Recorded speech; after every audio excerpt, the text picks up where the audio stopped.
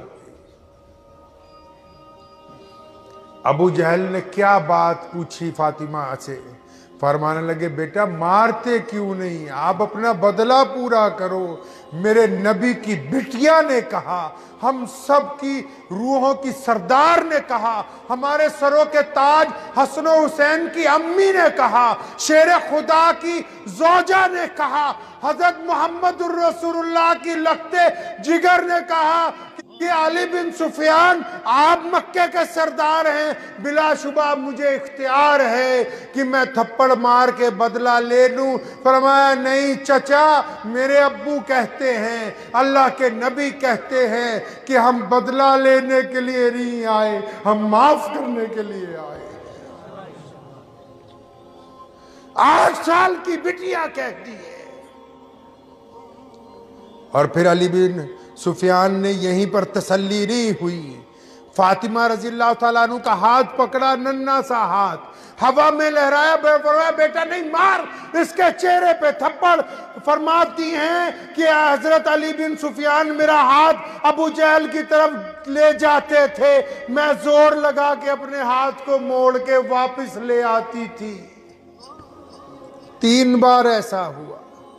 پھر علی بن سفیان نے پوچھا فاطمہ بیٹا اب تو آپ راضی ہو, اب آپ کو لگتا ہے کہ بدلہ پورا ہو گیا؟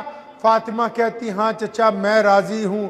علی بن سفیان فاطمہ کو لے کے واپس چلے, دربار نبوت میں پہنچے ہیں. محمد رسول اللہ نے اب بیٹی کو جب ہنستے ہوئے دیکھا, سونے نبی پھر رونے لگے. بیٹی کو جو مسکراتے ہوئے دیکھا, پھر آپ صلی اللہ علیہ وسلم کی آنکھوں میں آنسو آ گئے. کیا فرمایا؟ فاطمہ نے جا کے اپنے ابو سے, خاتم النبیین سے, محمد الرسول اللہ سے کہنے لگی ابو جی چچا نے تو کہا تھا کہ تھپڑ مارو, میرا ہاتھ پکڑ کے بھی لہرایا, لیکن میں نے اپنا ہاتھ ابو جہل کے جسم سے لگنے نہیں دیا. میں بتا آئی ہوں کہ ہمارے ابا اللہ کے نبی ہیں, ہم دنیا میں لوگوں کو معاف کرنے کے لیے آئے ہیں, بدلے لینے نہیں آئے. محمد الرسول اللہ نے فاطمہ کو اپنی چھاتی سے لگا لیا, فرمایا جو کہہ کے آئی ہے بالکل صحیح کہہ کے آئی. ان کو کیا پتا جو بات بات پہ مسلمانوں کو کافر کہہ دیں. میرے نبی کی بٹیا 8 سال کی, اور کئیوں کو نہیں پتا ہوگا مکے کے بڑے بڑے دشمن جو ہمارے تھے ان کو دولت نہیں ملی اسلام کی. امیہ جہنم رسید ہوا, ابو جہل بھی مارا گیا, ابو لہب بھی مارا گیا, مکے کے بڑے بڑے سردار جہنم رسید ہو گئے. علی بن سفیان کی یہ نیکی کام آ گئی. ابن حشام لکھتے ہیں کہ علی بن سفیان نے 8 سال کی فاطمہ کو اٹھا کے جب محمد الرسول اللہ کی طرف سے ابو جہل کو ڈانٹا ہے, ان کی یہ نیکی کام آ گئی. اللہ نے ان کو ایمان کی دولت دے دی. وہ فتح مکہ سے پہلے بھی مکے کے سردار تھے, فتح مکہ کے بعد بھی محمد الرسول اللہ نے ان کو مکے کا سردار بنا دیا رضی اللہ تعالی عنہ. وقت بھی ہو گیا ہے. قصے تو ایسے آپ کو بہت سے سناتا جو حلوے والے مولوی قیامت تک نہیں سنا سکتے. مذاق میں نہیں کہہ رہا ہوں, مجھے پتا ہے یہ سوائے چلانے کے, ناچنے کے, اسٹیج پہ کودنے سے, گلی محلوں میں ڈھول بجانے کے ان کے بس کی بات نہیں ہے. پوری دنیا کا جو کفر ہے نا, وہ ان کو نہیں جانتا ہے، وہ ان کو جانتا ہے جن کی سلواریں ٹخنوں سے اونچی ہیں، جن کی داڑیاں لمبی ہیں، جو میدان جنگ میں نماز کے وقت سجدہ کرتے ہیں نا تو امریکہ کے ایوانوں میں زلزلہ آ جاتا ہے کہ یہ محمد الرسول اللہ کے غلام ہیں۔ وہ تمہیں نہیں جانتے، تم صرف اپنے بھائیوں کو کافر کہہ سکتے ہو، کسی کافر کے آگے جب اسلام پہ وقت آئے گا تم حق بات بھی نہیں کہہ سکتے ہو۔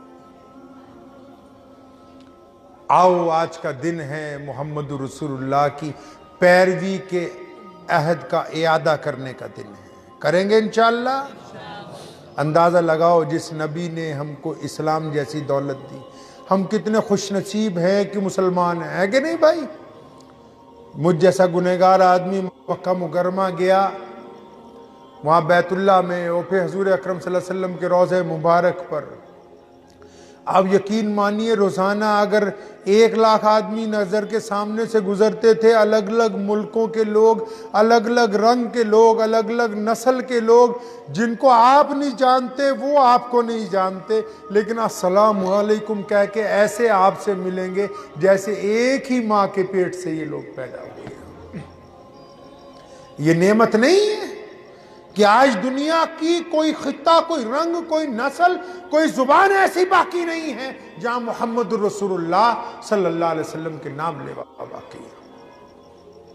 یہ ایسے لوگوں کی وجہ سے دین نہیں چل رہا، ایسوں کی وجہ سے چل رہا ہے۔ آپ انگلینڈ میں جائیں، امریکہ میں، فرانس میں جائیے، آج سے 10 سال پہلے 5,000 مسلمان تھے، آج 15 لاکھ مسلمان ہیں، 1,000 مسجدیں فرانس میں۔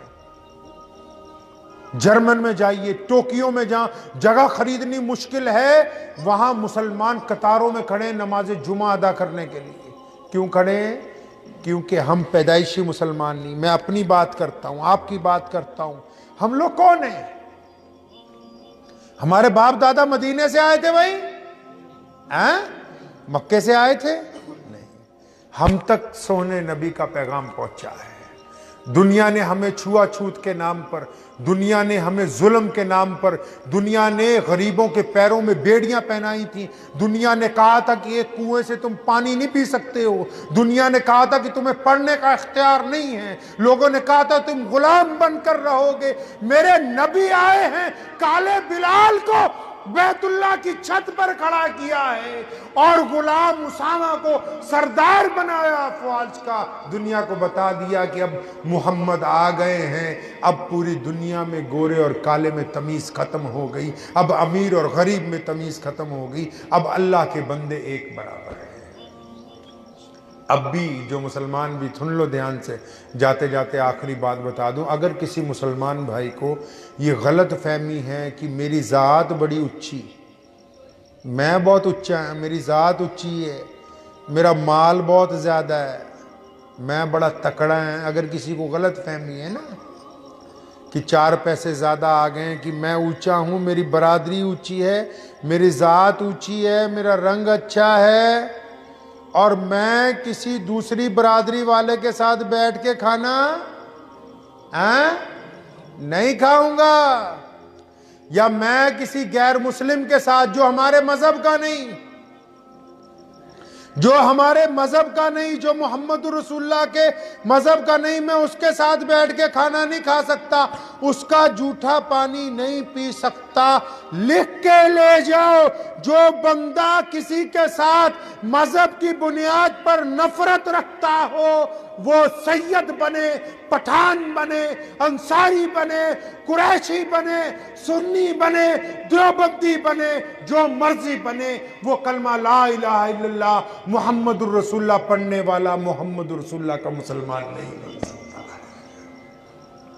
نہیں بن سکتا ہے وہ مسلمان۔ جس مرضی مفتی سے جا کے فتویٰ لے لو، میرے نبی آئے دنیا سے نفرتیں ختم کرنے، میرے نبی آئے دنیا میں محبتیں بانٹنے کے لیے۔ یہ جو ہم نے جہاد کیا پوری دنیا میں، لوگ حضور صلی اللہ علیہ وسلم کے وقت سے لے کے کیسر و کسرا تک، افریقہ تک، فرانس تک، اس کے بعد اسپین تک، جس کو اب اندلس کہتے ہیں، وہ زمین کے لیے نہیں تھا، وہ لوگ جن کے پیروں میں بیڑیاں پہنائی گئی تھی ان بیڑیوں کو توڑنے کے لیے تھا، جن کو غلام بنایا گیا تھا ان کی غلامیاں ختم کرنے کے لیے تھا، جن کو کنویں سے پانی نہیں پینے دیتے تھے ان کی آزادیوں کے لیے تھا۔ اللہ کے رسول نے انسانوں کو آزادی عطا کی ہے۔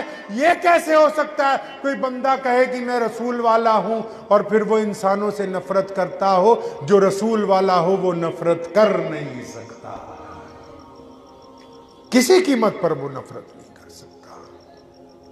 ہمارا ایک ہی مقصد ہے دنیا میں، کلمہ لا الہ الا اللہ محمد الرسول اللہ کو اپنی زندگی میں اتارنا ہے۔ اتاریں گے بھائی؟ کیسے؟ ہم سب اپنی جگہ اسلام کی تصویر ہیں۔ کیا ہے بھائی؟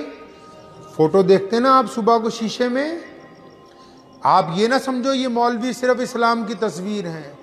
کوئی مسلمان بچہ ہو، بوڑھا ہو، جوان ہو، عورت ہو، مرد ہو، یہ سب اسلام کی تصویر ہے۔ اس تصویر کو روز صبح شیشے میں دیکھیے، چاہے اس پہ داڑھی ہے یا نہیں ہے، اب یہ نمازی ہے یا نہیں ہے یہ بات کی بات ہے۔ اسلام دو حصوں میں ہے، کلمہ لا الہ الا اللہ محمد رسول اللہ ایمان ہے۔ کیا ہے یہ؟ ایمان ہے۔ نماز، روزہ، حج، زکوٰۃ یہ اعمال ہیں۔ اگر ایمان کمزور ہوگا تو اعمال کا کوئی فائدہ نہیں ہونے والا۔ اب جو ایمان والے ہیں پہلے وہ نوٹ کر لیں، یہ جو تصویر صبح کو دیکھتے ہو نا، یہ تصویر اگر شراب پیے گی تو لوگ یہ نہیں کہیں گے کہ قریشی نے شراب پی ہے، انصاری نے پی ہے، پٹھان نے پی ہے۔ لوگ کیا کہیں گے بھائی؟ مسلمان شرابی ہے۔ تم کیا سوچتے ہو کہ لوگ مولویوں کو دیکھ کے کہیں گے کہ اسلام قبول کرنا ہے؟ نہ، اگر یہ تصویر جھوٹ بولے گی، ہاں جھوٹ بولے گی تو لوگ یہ نہیں کہتے کہ یہ بہار والے مسلمان، یو پی والے مسلمان، کشمیر کے، پنجاب والے یہ جھوٹ بول رہے، نہیں، لوگ کہیں یہ مسلمان جھوٹ بول رہے ہیں۔ آپ اگر کسی کی بہو بیٹی پر غلط نگاہ ڈالیں گے، لوگ آپ کو نہیں جانتے، لوگ محمد رسول اللہ کی وجہ سے آپ کو جانتے ہیں۔ آپ کیا سمجھتے ہیں کہ صرف نماز پڑھنا دین ہے؟ اگر کسی بندے کے ماں باپ اس سے ناراض ہوں، حلوے والے بھی دھیان سے سنو، بڑی بڑی جا کے تقریریں کرتے ہو، فوٹویں کھنچواتے ہو، دھیان سے سنو، اگر ماں باپ ناراض ہو، پڑوسی سے نہ بنتی ہو، سگے بھائیوں سے دل میں دشمنی رکھتے ہو، مال حرام کا کماتے ہو، 5 وقت کی بجائے 10 وقت نماز پڑھتے رہو، اللہ کو تمہارا کوئی سجدہ منظور نہیں ہے۔ کہا کس نے؟ یہ دین کس نے سمجھا دیا کہ ایک دیگ بریانی کی مسجد میں دے جاؤ تمہاری نمازیں ہو جائیں گی، ایک حلوے کی دیگ اتار لو تمہارے روزے ہو جائیں گے؟ جب تک آپ کی زندگی میں اسلام نہیں اترے گا کوئی فائدہ ہونے والا نہیں۔ ہمارے پاس آ رہے ہیں، جی حضرت 500 روپے لے لو، ابا کے لیے بخشنے کے لیے دعا کر دو۔ میں کہا 200 بچے لے آؤ مدرسے کے، وہ جتنا مرضی قرآن پڑھ لیں، کسی کا ماں باپ نہیں بخشا جاتا ہے۔ اللہ کے بندے، آپ کو بخار چڑھا ہے، آپ ڈاکٹر کو جا کے بولتے ہو ہمارے ٹیکہ لگا دو۔ کیوں بولتے ہو کہ ہمارے ٹیکہ لگا؟ اپنی بیوی کو بھیج دو نا، وہ لگوا لے۔ یہ پتا ہے کہ بخار اگر مجھے چڑھا، انجیکشن میرے لگے گا تو ٹھیک ہوں گا، میری بیوی کے انجیکشن لگاؤ، بیٹے کے لگاؤ، کوئی فائدہ نہیں ہوگا، مجھے گھر سے اٹھ کے جانا پڑے گا۔ تو جس کے ماں باپ کا انتقال ہو گیا، یا جو خود بیمار ہے، یا جس کا خود دل بے چین رہتا ہے، یا جس کا خود دل نہیں لگتا دنیا کاموں میں، یا جس کا کام نہیں بنتا، یا جس کا کاروبار نہیں چلتا، یا جس کے گھر میں فساد رہتا ہے، وہ جا کے مولویوں سے دعائیں کرواتا رہے، پیروں سے دعائیں کرواتا رہے، جب تک اپنے گھر میں جو اس کی ماں زندہ ہے وہ دعا نہیں کرتی، کسی پیر کی دعا نہیں لگ سکتی ہے۔ جب تک خود قرآن پڑھ کے ماں باپ کو نہیں بخشتا، کہیں بخشا نہیں جا سکتا۔ اطمینان سے اس بات کو سمجھ لیجئے، اسلام پریکٹیکل مذہب ہے۔ کون سا بھائی؟